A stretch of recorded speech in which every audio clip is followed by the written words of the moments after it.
Good morning, everybody. Day 2, there's almost the same number of people, which means that we didn't lose many last night, which is good.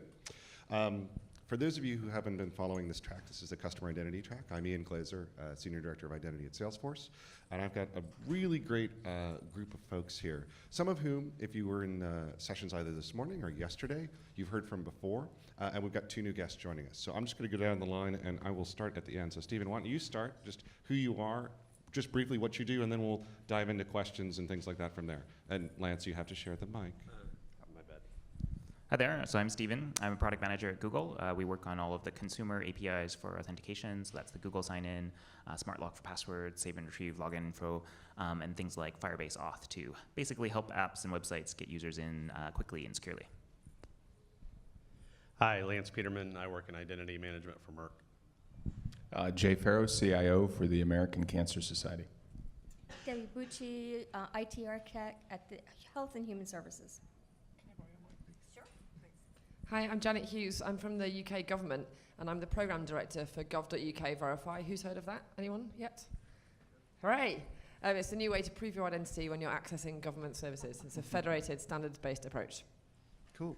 So this panel is a loose confederation of people that are dealing with different aspects of customer, consumer, citizen identity. And so what we wanted to do is provide a fairly wide range of viewpoints and roles in this whole world so that people in the audience get a sense for the totality of both the problem set and the solution set. What I'm going to do, because both Janet and Debbie are new to this track, is I'd like each of them to just talk a little bit about their programs and how they're dealing with, in their case, citizen identity, and just so you get a flavor for the extent of the problems they're tackling and some of the solutions they're employing. Hi, so as I mentioned, I'm the program director for gov.uk Verify. And we've just gone from beta to live in the UK. We've verified 500,000 identities so far, but in the next 2, 3, 4 years, that will increase very significantly to several tens of millions of identities. And what we're doing is we're providing a way for you to prove your identity once, and then create an account and use that to access a whole range of central government services. And the way we've done that is not by building it ourselves, unusually. What we've done in government is we've set the standards, and we've got contracts with 8 certified companies that all use different methods to prove your identity and verify your identity, but they do so to the same level of assurance. So the idea is when you come to use a government service like paying your taxes or claiming welfare benefits or accessing your health records, you can choose from those 8 companies. You can choose which one you trust, and you can choose based on the methods that they use. So some of them can validate a UK passport, some of them can validate a non-UK passport, for example. So you choose a company, you set up an identity account, they verify your identity, and then you can use that account to access a range of services. And the idea is that over time, we think what will happen is that people will become very familiar with the idea of having an identity account in the same way that you're familiar with having a bank account or an email account. So you have an email account to send messages online to other people, you have a bank account or a credit card account to make payments online, and you'll have an identity account which you'll use to access a whole range of services, not just government ones, but also private sector ones like banks, mobile network operators, and things like that. And this is going to become a very familiar concept. At the moment, it's not. So our big challenge is helping people to understand what they're being asked to do when they're proving their identity online, and why they're being asked to do it in that way, and help them feel comfortable with that. So the only other thing to say is what we're trying to replace is face-to-face methods of proving your identity. So whereas currently you would have to go to the post office or go to a counter service or send things in the post at best or wait for things to arrive in the post, you'll be able to verify identity completely online in just 10 minutes. In fact, you can do that, because I need to speak about the fact that it's live instead of in the future. I can't get used to that. It's only happened in the last few weeks. So you can prove your identity entirely online instead. Will that do? Is it summary? So I work in the Office of the National Coordinator for Health IT. So essentially, it sets the national standards to be able to move clinical data through electronic health records. And I kind of focus on the privacy and security stuff that everybody wants to ignore. They just want to move the data. So, and also with a real key focus on patient-mediated, patient-consumer exchange, the idea that if a patient has access to their data, they can improve their health outcomes and be more engaged with their health teams. So as it moved to the mobile and the explosion of APIs, we're really focused on those core standards that will help enable move the exchange of data and and help getting the health IT shots, which, using protocols like OAuth it's really a hard jump for them to get there, to be able to get them over the curve, to be able to health exchange the data. Cool, thank you both. So some ground rules for the audience. Two things to keep in mind. One thing is this is completely unscripted. They have no idea what I'm going to ask, neither do I, so that'll be fun for everyone. And two is this is a double session, so we actually have a lot of time to settle in and talk about these topics. And I really would like, if you feel comfortable, talking to the audience talking to this panel about either your challenges or your specific questions you have. Because what we have is a range of people that are dealing either frontline delivery of service or are, in Debbie's case, I would say, working on some of the back-end problems of delivering identity services. You've got Jay, who's got outreach to a huge community, but he has what I would think those of you in higher education recognize as an affiliation challenge, that the relationship he has with his constituency is actually multifaceted, but it's still the same person.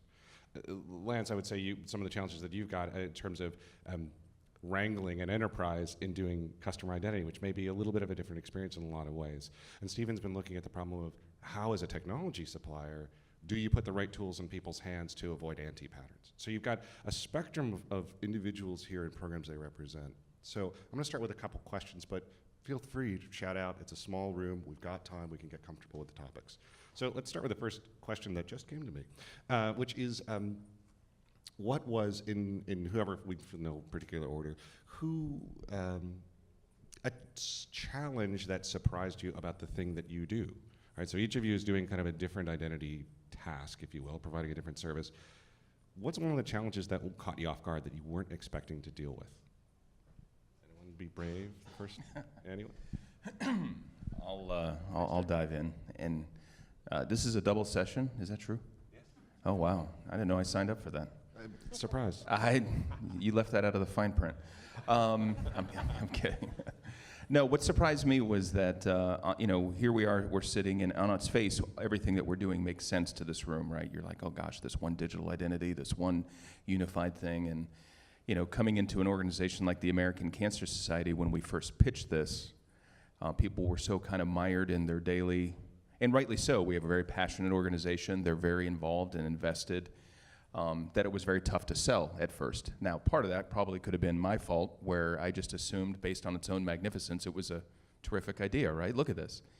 And what surprised me a little bit is just the initial adoption time, people willing to kind of do something different and recognize the long-term benefits of what we were trying to do, the short-term pain of change management for the long-term gain. Now that we're kind of over that initial hump, or out of the pit of despair, the valley of despair, and the change management curve, people see it, right? They see the benefit of that one unified digital identity.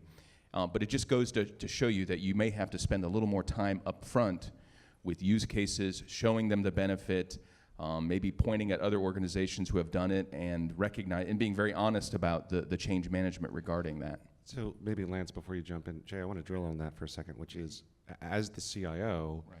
having a slower adoption time and having to bring more people on board, who are the kinds of people that were coming to you either saying we need this, or who are people that you were going to make really engage stakeholders?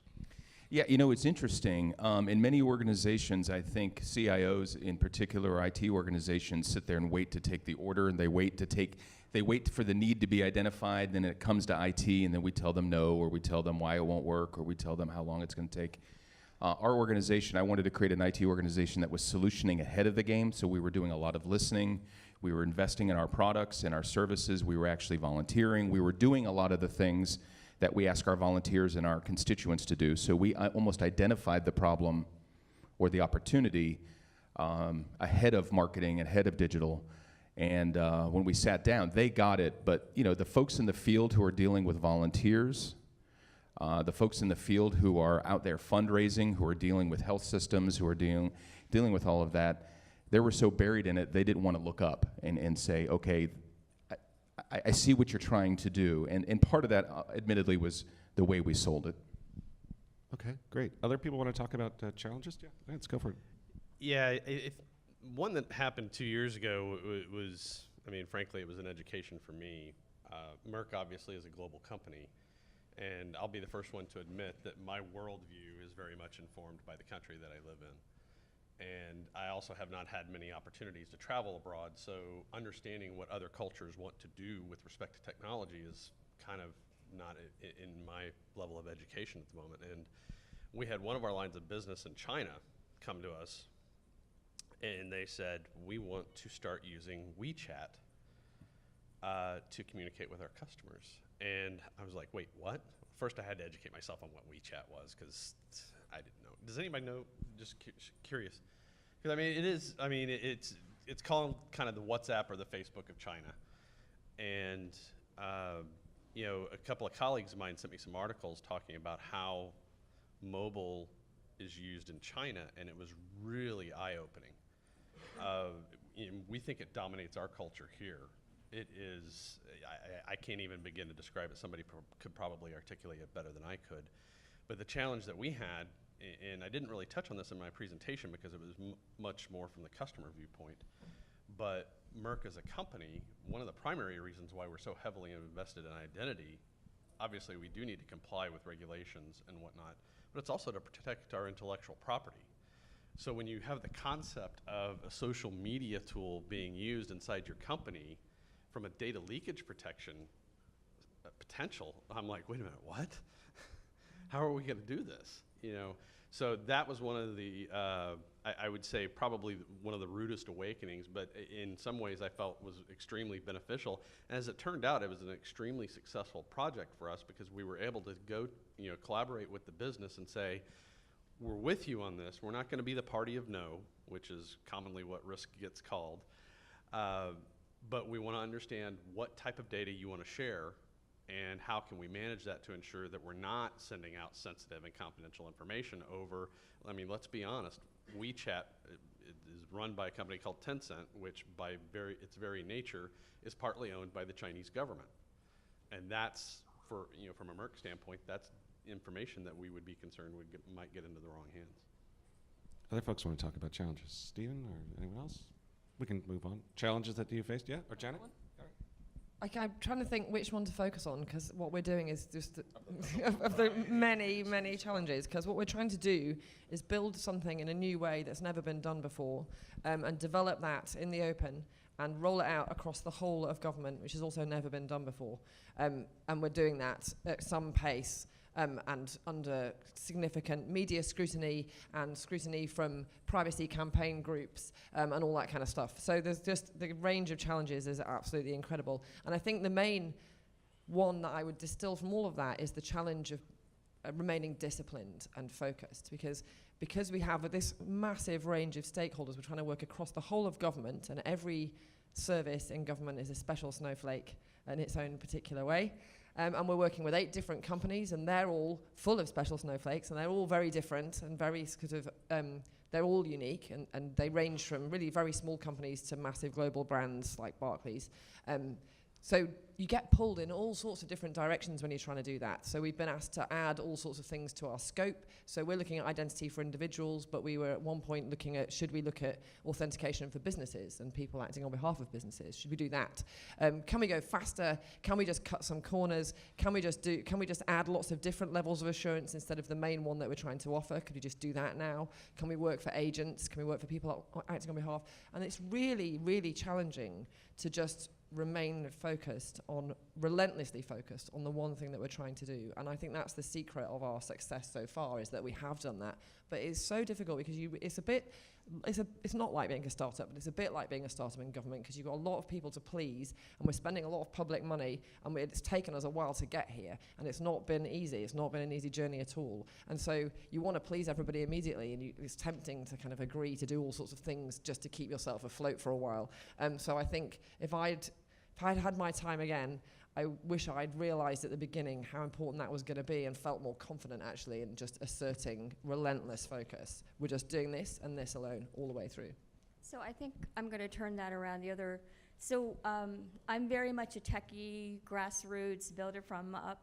So to go to a policy, I was kind of shocked by the impact of regulations and policy on the market, especially in the United States, and the idea that around the electronic health records, the mandate to build, declare the standard and they will build it, versus how do you encourage the grassroots, the innovators, to be able to start in the marketplace first, to allow policy and regulations possibly to maybe not force, but adopt or accept. So to me, that has been really challenging to understand that there is a tight coupling between that, and that's on the demands on those who actually have to build the services and the market. So I thought that's a big challenge.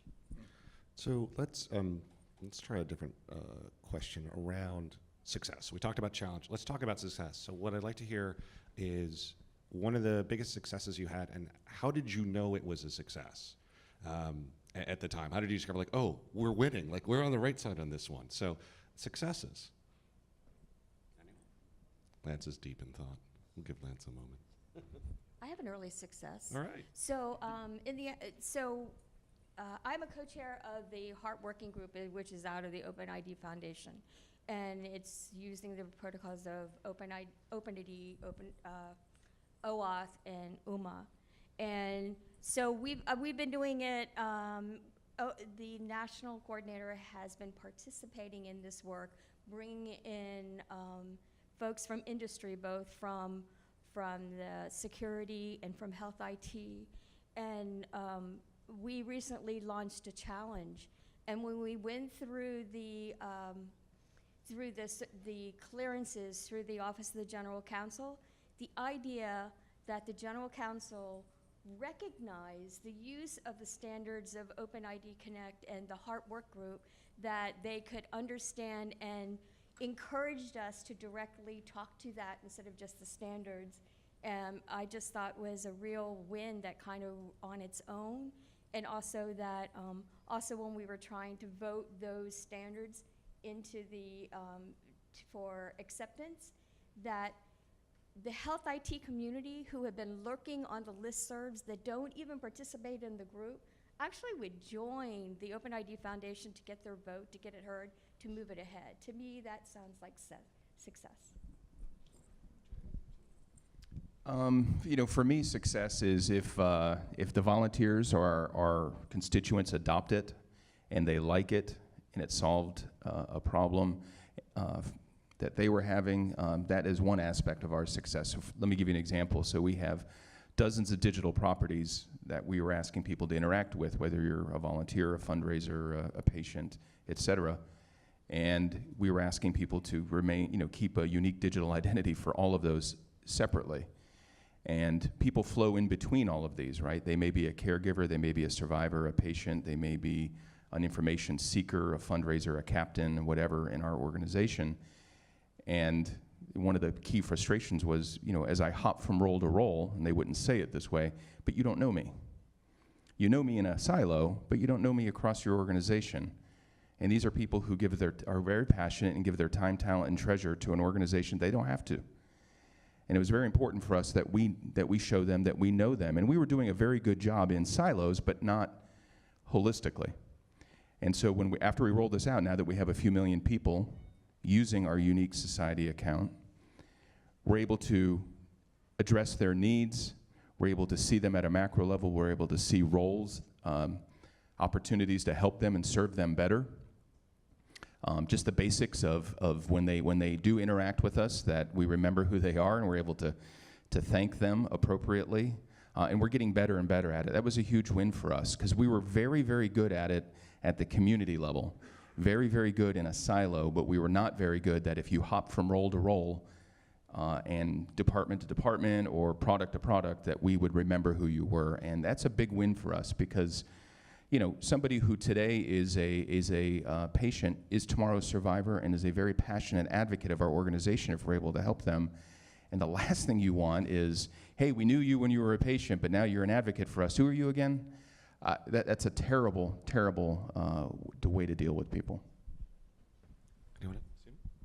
Yeah, so I think success in the consumer space probably revolves around the user experience stuff that I talked about earlier, that if we can really enable this magical experience where people are looking for something, they get signed up automatically, and it's just a piece of friction that we've removed for them that they don't have to worry about anymore, then I think we've done the right thing. And on that point, I was talking to someone yesterday after one of the talks, I think it was Patrick from Gigya, and he asked, what's in it for Google to be in this consumer space? Why are you offering these APIs? Like, what's your incentive? And I think, you could use the typical experience that people would have on a site like Google, where they're searching for something and they find the top link, they click on it, and often we see people come back and afterwards, like immediately bounce back. And one of the big reasons for that is that they encountered something like a sign in or a sign up screen. They didn't want to deal with it, even if they had they even had an account.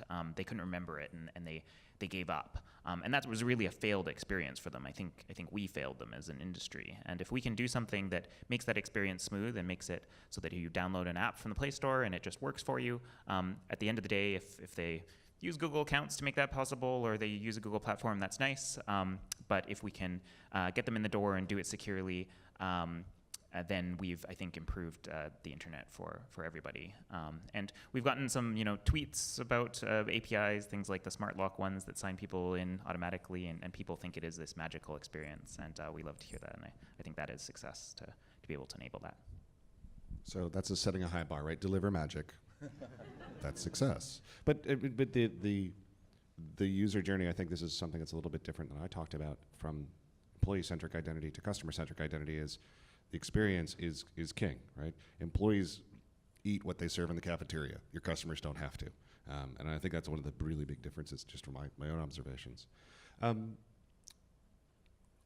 Start thinking about questions, because I'm starting to run out.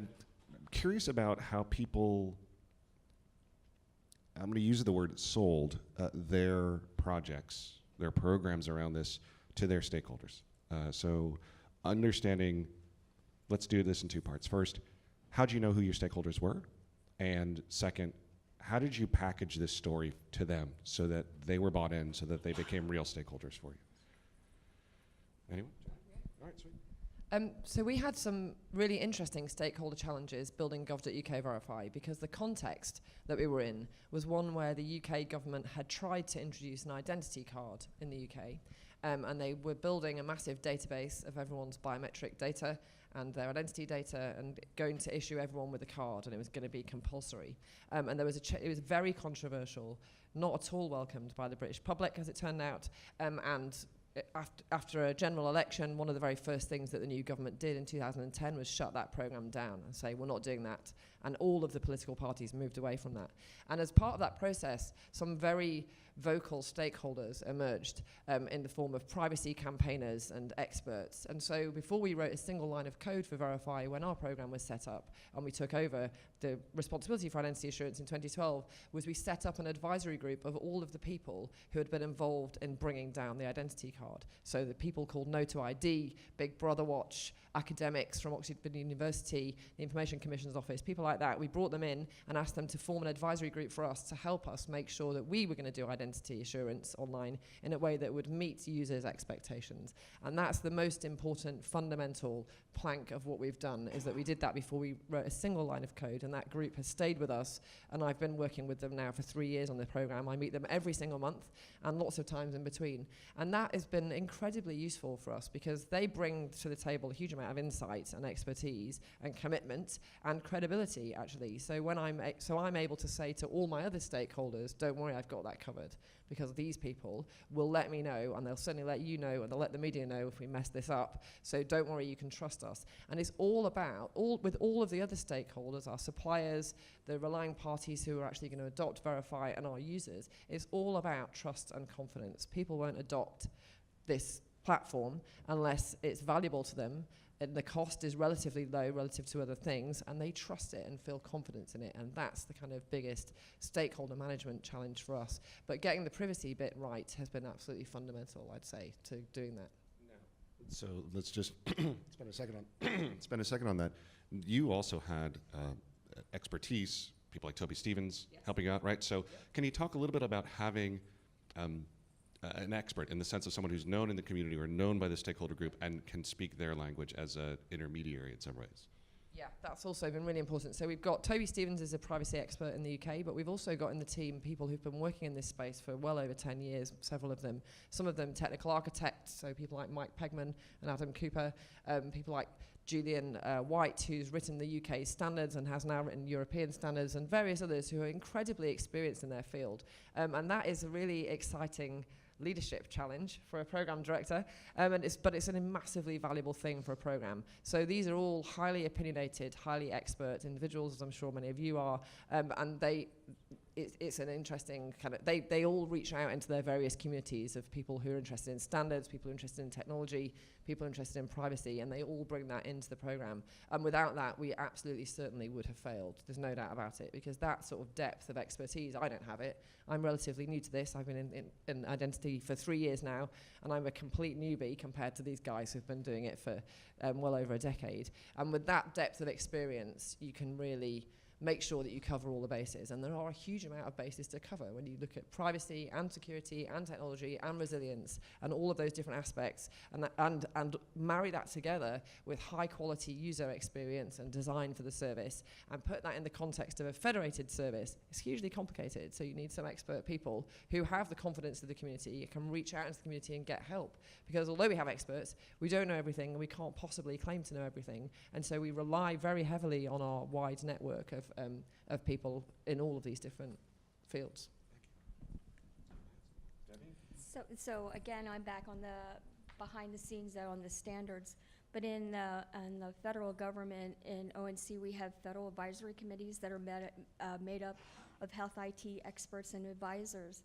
And so it was them that, for RESTful interactions and for APIs, that had noted that OAuth, particularly OpenID Connect, and possibly the use of UMA for open APIs, for consent, for delegation, could be to do constrained profiles around that. Should be something that the national coordinator should look at. At the same time, we had a series of meetings through MIT that brought in stakeholders, not just from the health IT, but from security and privacy, and we had a couple rounds of meetings around that. And so organically, the creation of the working group that we did was a consensus really between health IT and industry and security folks that kind of brought it together in I would like to say almost in a grassroots kind of a way. And for that, because we had already had the buy-in from the community, it was easy to go ahead and move forward with the work that we're doing. I'm going to pose it more as a challenge for me at my company, and just to give you a little bit of background in terms of how we're structured at an identity level at Merck. I'm part of what we call the business enablement team. And so in addition to being a team of experts, our job is to help deliver services to our various lines of businesses.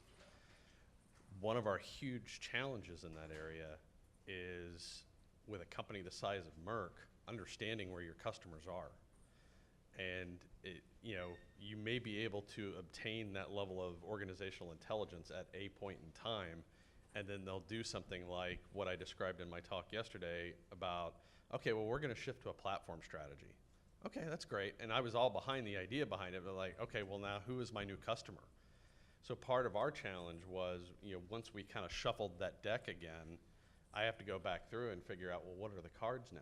And so when I'm looking at, particularly in the customer identity space, there was some coalescence of trying to achieve this vision of a singular customer platform for identity, which was great. But I'm like, who do I talk to start having this conversation? Because it wasn't necessarily the same people. And I hate to say it, there were also adjustments in personnel that occurred slightly before that. So you also, even if you thought you knew who the person was, they're no longer with the company. So that was one of our challenges. But especially within the customer identity scope, our core job is to have relationships with them so that we could help drive those solutions and make them a success story. So let's turn to the audience. Questions? Come on. You're all sitting here nodding. You're all agreeing with stuff. Here we go. We'll go front row, and then we'll go to the next row. Yeah, go for it. We'll repeat the question later.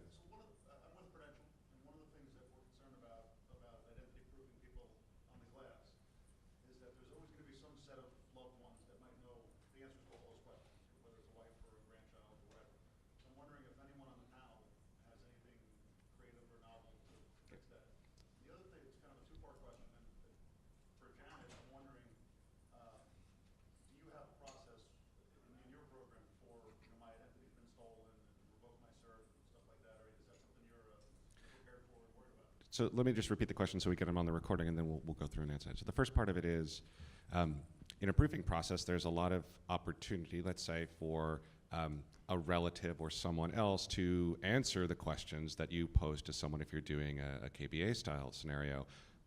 Thoughts from the panel on how do we defend against that? So that's part one, and then part two is specifically for Janet around revocation, account takeover, and some of those scenarios. So let's start with part one on the proofing side and jump in. Let's make this a... Can I enhance that question a little bit? Yeah, do it. Because I think you started to get to the point of it. In the United States, we had an experience with this. I don't know how many of you attempted to do this, but when the IRS opened up their website to enroll, so that taxpayers could create their accounts, the security community had their hair on fire going, you've got the ultimate race condition scenario. And of course I recognized that, so I immediately went and created my account so that I could protect myself, but I knew the vast majority of taxpayers in this country wouldn't do that. And sure enough, I mean, you used the more benign example of family members doing that, but that's the ultimate social engineering experiment. If you can find out the answers to many of those questions, you could create that account and manipulate that account. And that was a question that popped into my head when Janet was telling her success story. I would be very curious, given the experience that I've seen with the IRS, how did, what approach are you guys taking to address that? So other folks want to talk about this, and then we'll transition to maybe Janet's approach in her programs. So I want to turn that around. As a caregiver, as a primary caregiver, true, I know the social security number, I know the date of birth, I know the family member's name, but God forbid if they do biometrics and actually know it's really me. How is the family going to run? How are we going to be able to pay those bills? I'm really a patient about consent and about delegation and how to really understand that we're delegating that responsibility and we need to do those services. I think it's a key piece that is missing as we go to more of this tight identity proofing, really knowing who you are, really sensing who you are on the web. Pretty soon I won't be able to hide behind that, and that is very scary. But Debbie, you did imply something too in there, which is interesting, which is the on behalf of, right? The delegation aspect. And obviously in healthcare, it's so critical in a variety of settings. But I would say perennially the on behalf of type problem in one way in terms of, yes, someone can know static KBA answers and they're a relative. That actually may be a great thing in a weird way because they actually can get the service because the individual is not in a position to do so. The good outcome. The bad outcome is you have either entered a race condition like Lance talks about, and I think one of the places, certainly in the States, that's of a concern certainly to me, is identity of children, right? Where you can actually get identifiers, they don't have credit information particularly, and they can start to establish a root of trust. An attacker can, if you will. But then you have the good side of this, right? The delegation, the on behalf of scenario. So other folks want to talk about the proofing problem, then we'll end with Janet maybe talking about the specifics. Anyone? Steve, do you want? Okay, so yeah, I think that the delegation is an interesting problem, kind of on the good and the opportunity space. But to talk a little bit about preventing, I guess the bad side of someone getting in who just happens to have access to that phone, but knows a few things. So Google's doing a bunch of interesting stuff in this space, kind of in the research area. There was some talks at I/O recently about the very simple biometric things like asking for a fingerprint and enrolling a fingerprint when you do know who the person is, and then checking that later to make sure that it's still them when they come back.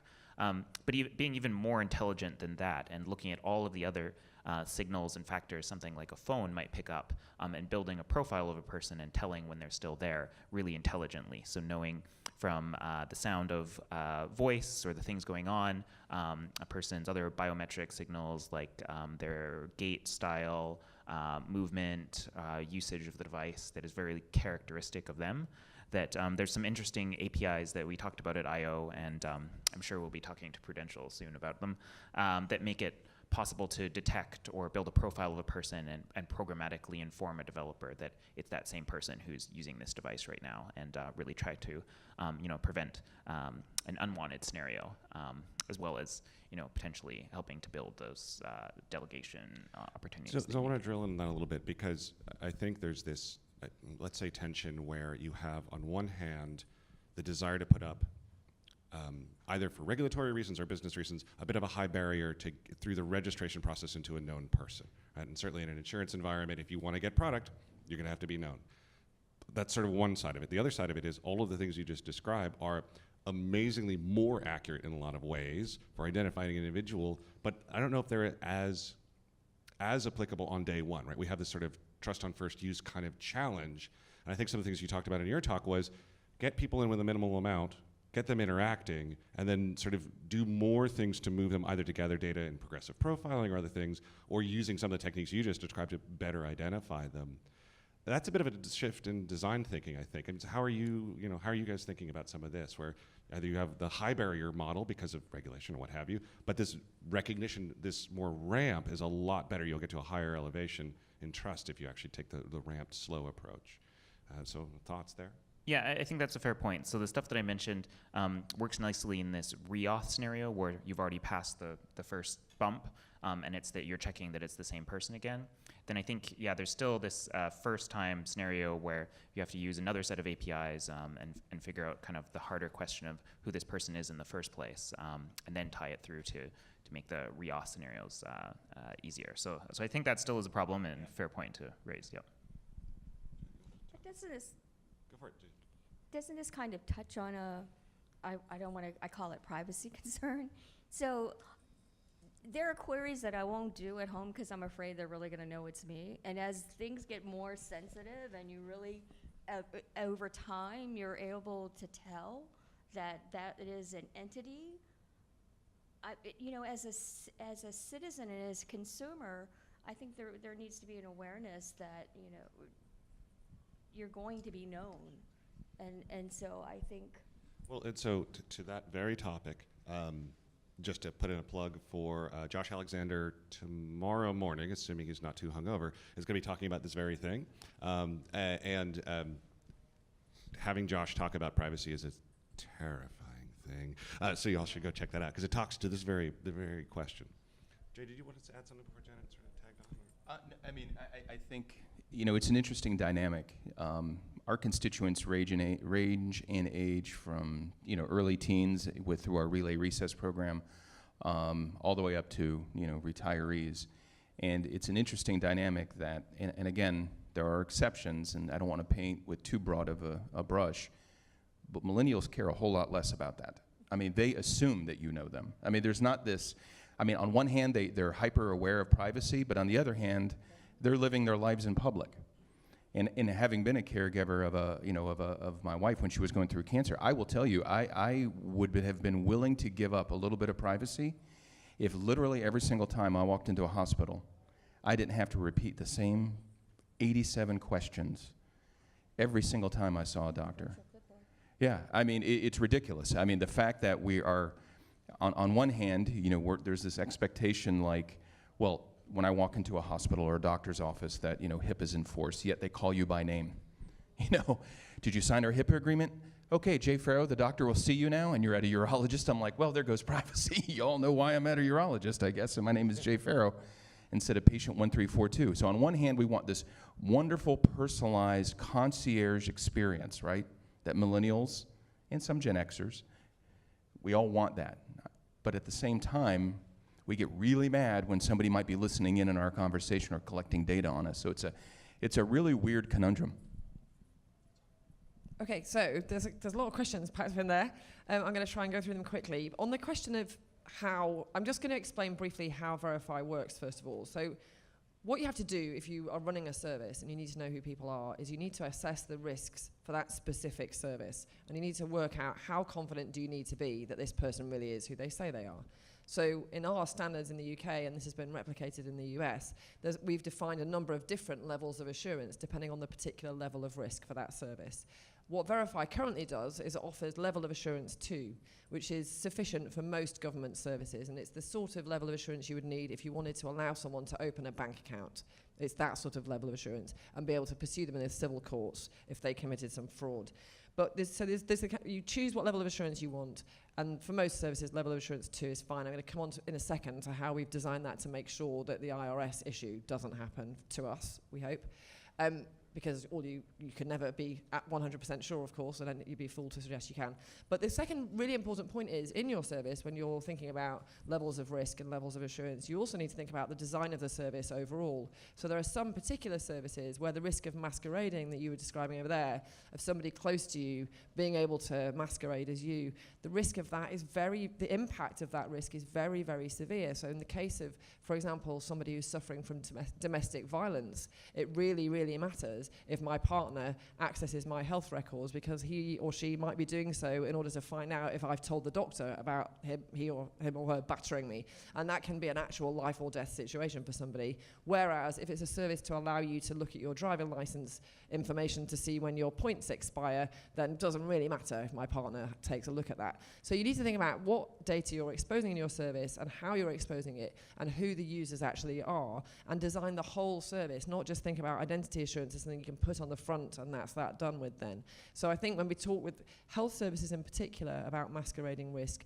we're talking with them in some detail at the moment about this, thinking about how can you use Verify at level of assurance 2, but also put other things in place around that so that the service is designed in such a way as to minimize that risk and reduce the opportunity of it happening and reduce the impact if it does.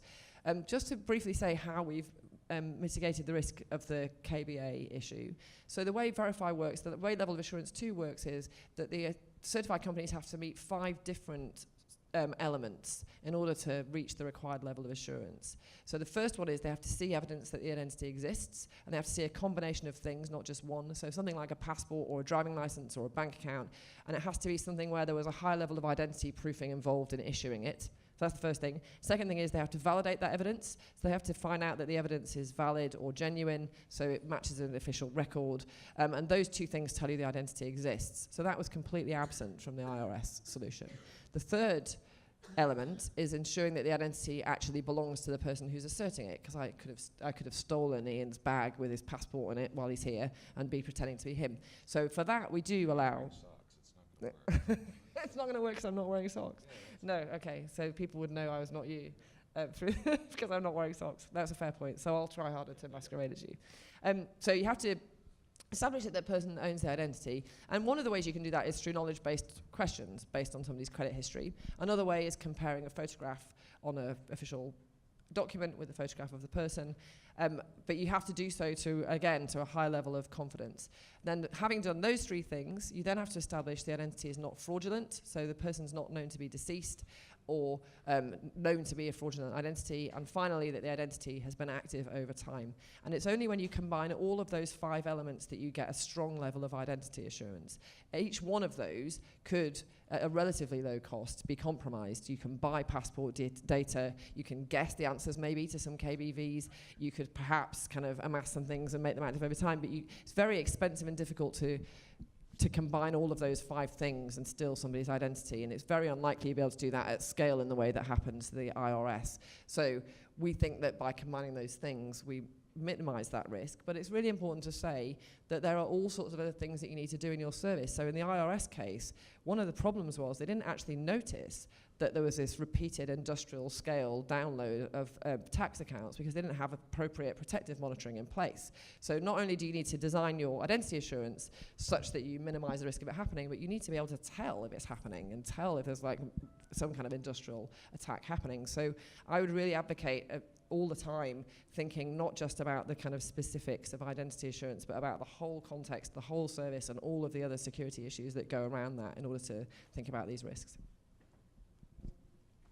So we had another question in the second row, I think. We'll take that in next order. Thanks. I'm not sure if this was already answered or is tangential to the previous question about registration fraud risk, but I think that UK Trust or UK Verify has a slightly different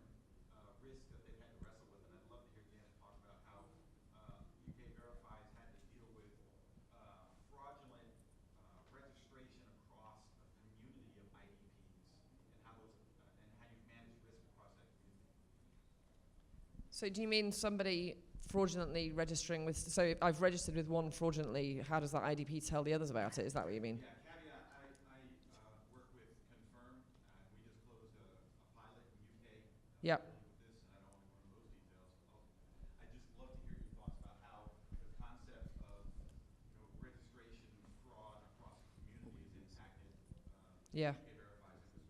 This is really interesting. So Andrew Nash, who is here, has done a lot of work for the Open Identity Exchange on this issue. Yeah.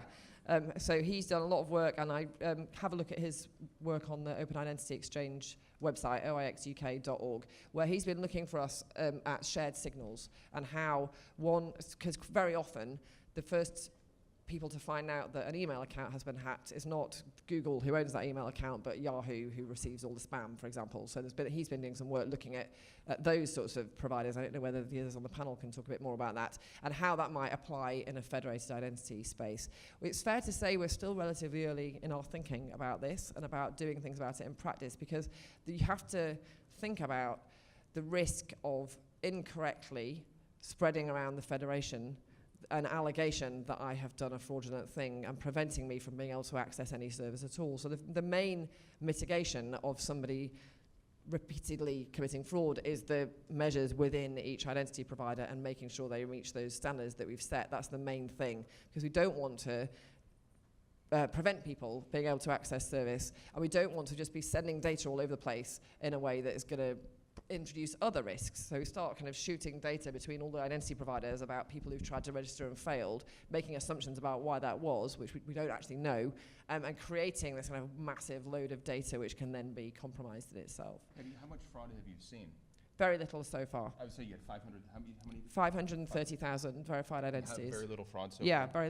very little evidence of fraud so far. So we've had a few instances where we've caught people trying to use fraudulent documents where the identity providers have flushed that out. Obviously, some people try and fail, but you can't tell. It's very difficult to tell. If somebody asserts a piece of evidence and it's not validated, we don't know for sure whether that was because they were making a fraud attempt, or they made a mistake, or actually their passport's out of date, or there just isn't enough evidence about them. So you can't. It's very difficult to draw conclusions actually about what were people trying to do and what caused them to fail, because we don't know.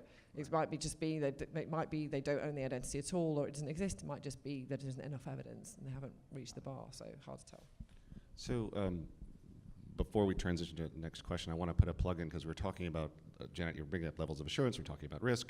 For those of you here in the States who haven't looked at 863.3, the new revision that's going on in public, spend a little time. NIST has done a good job of breaking apart what used to be a document that weighed more than this entire panel in aggregate into something that you actually can read and understand, and more importantly, comment on. So go check out 863.3, the public revisions that's happening on GitHub right now. Worthwhile, because it breaks apart some of these ideas about level of assurance into at least things that you can hold in your head without having a PhD in the subject matter, which is nice. But one of the things I want to transition to is we talk about experience a lot, the user journey, the user experience. And poorly designed experience, not only, as Stephen was talking about, is a loss of a potential customer, but in some cases, and certainly in Janet's world, it actually may be wrongly interpreted as a fraud, right? In the sense of like, oh, I couldn't register. It wasn't because I'm trying to do something wrong. I just couldn't figure out what you were asking me, or those kind of scenarios. So I'd like just everyone to talk about where you're finding user experience talent. Is it in your own organizations? Are you reaching out to others? How are you trying to incorporate that voice of the customer into the user journey that you're providing? I'm just free for all on this one. I guess I'll take a stab at it first. Merck has a lot of application developers within their IT organization, and the good news is UX is a focus elsewhere. So we've simply been able to, once we have a product developed, even speaking within the classic IAM experience, we kind of turn it over to them and say, can you give us some tips on getting that, kind of across the line to improve that experience overall. We don't hire them outright, but Merck manages to bring some quality UX people into the fold. Yeah, the last thing you want is IT people developing UX, right? There's a great meme out there online that says, Apple has one button, Android has one button, and then internal applications designed by IT has like 27 different fields, drop downs, and everything, and they're awful. You're terrible. So that's not an indictment on how smart we are and all these other things. I want UX people who are very good at UX looking at our user experience. So we have a terrific UX team at American Cancer Society, but we supplement that with champions that are both in our field, that are employees, and volunteer champions from all walks of our organization, right? So knighting them and saying, you're a champion, you're gonna help us with our proof of concept. And they're so passionate for our mission to begin with that we don't have enough opportunities for them to get involved, and they love it. We tend to lean heavily on a lot of our collegiate volunteers, a lot of our younger volunteers, and say, how does this sign-up process work? How did the login work? How did the whole navigation, these directions make sense? Instructions make sense. And I'm happy to say they did their job because they eviscerated us at the beginning. It was pretty terrible, where I thought we were nice and clear. And as IT people or security people, the bar for us, our tolerance for multiple steps and clicks is very high, right? When you're a typical consumer, you want a Google-like experience where there's one button and one blank, one field to fill out.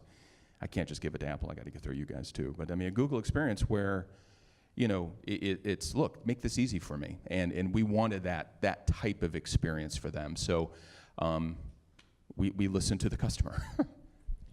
So in the United States, we want to encourage consumers and patients to share their information. And a lot of that comes with the idea of consent. And what is the level of consent? Is it fine grain or coarse grain? And what does a consumer understand?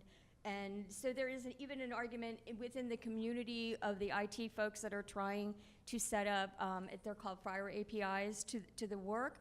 The developer just wants to do blocks for medications, allergies, types of problems. What would a consumer consent to? Do they want to see more? Do they want to see less? Is it more contextual? Do you ask for consent at the time when it's very... So it would be interesting to know, is there anybody out there that has done any UI testing with consumers to understand what they would like to see? I know in the UK, the conversation, so. Figured there's a bunch of folks involved in here, but Stephen, maybe if you could comment on you guys, because one of the things as a technology supplier is you've got user experience people and you've got the capabilities to do that. So maybe just a little glimpse into how you use those professionals. Yeah, so I think there's a spectrum of things that we look at in trying to build a good user experience. So at one end, there's intuition, and at the other end, there's data. On the intuition side, I think we're really lucky at Google to actually have a team of UX researchers, of designers. For identity alone, we probably have at least 20 people who are dedicated, focused on user experience. And in fact, in one of the talks last year, I think it was Eric's keynote, Eric, our director, said to the audience here at CIS, how many of you work with user experience people when you build your systems? And I think there was some half a dozen people who put up their hand, and more than half of those were from Google. So I think we're really lucky to be, we're really lucky to be in a situation where we have really talented people who can provide their intuition, who can do research to figure out what works. And that generates a lot of data that can inform our product decisions, help the engineering team build things that are effective. And then as we learn things internally, we bring them to the community. We talk to all of the app developers that are out there. We see examples of apps that work really well and of user experiences that are very successful. And we get in touch with those people. We talk about what works and doesn't work, and we go to conferences and share ideas, highlight good examples in search or in the Play Store with editor's choice, the apps that work really well, set them as the example for the community. And then we also just take a look at the data that we collect, the numbers of performance, of where people drop off, analyze every step in the process, figure out how many times people are going back and correcting information or clicking places that we didn't expect them to, and then use that information to inform changes to the designs that maybe our intuition didn't pick up. So I think taking that full spectrum of what we think is the right thing to do and what the data shows, and turning those into actionable items is how we drive the user experience forward to try to make that magical experience I talked about earlier. We have a similar approach in that we have a team of user researchers and designers and analysts, and they look at the full range of things from research in the lab to data about what's going on for users. But I think more important than that is to say that every single person in our team is a UX professional, and everybody is working on the quality of the user experience. And if they're not, I don't know what they're doing that's of any value, because this whole thing is for users. So we don't see UX as the preserve of a UX team, and we banish the word UX. It's not allowed. We have researchers and designers and coders and standards writers, and everybody is concerned with making a good user experience. And that's principle number one in the government digital service, design principles, and it runs through absolutely everything that we do. So we have a saying in our team, which is that user research is a team sport. So we have a lab in our building. We're very fortunate that we have a lab where we can have people come in every 2 weeks, and we've been doing this for years now, fortnightly iterations where we get users to come and use our service in our lab, and we can see where they're looking on the screen, and we can observe them, and we can talk to them and find out how it actually works for them. And that gives you insight that you simply can't get. We also go to people's homes, so people who were visually impaired, for example, and we see how they interact with the screen, and we've learned a huge amount from that.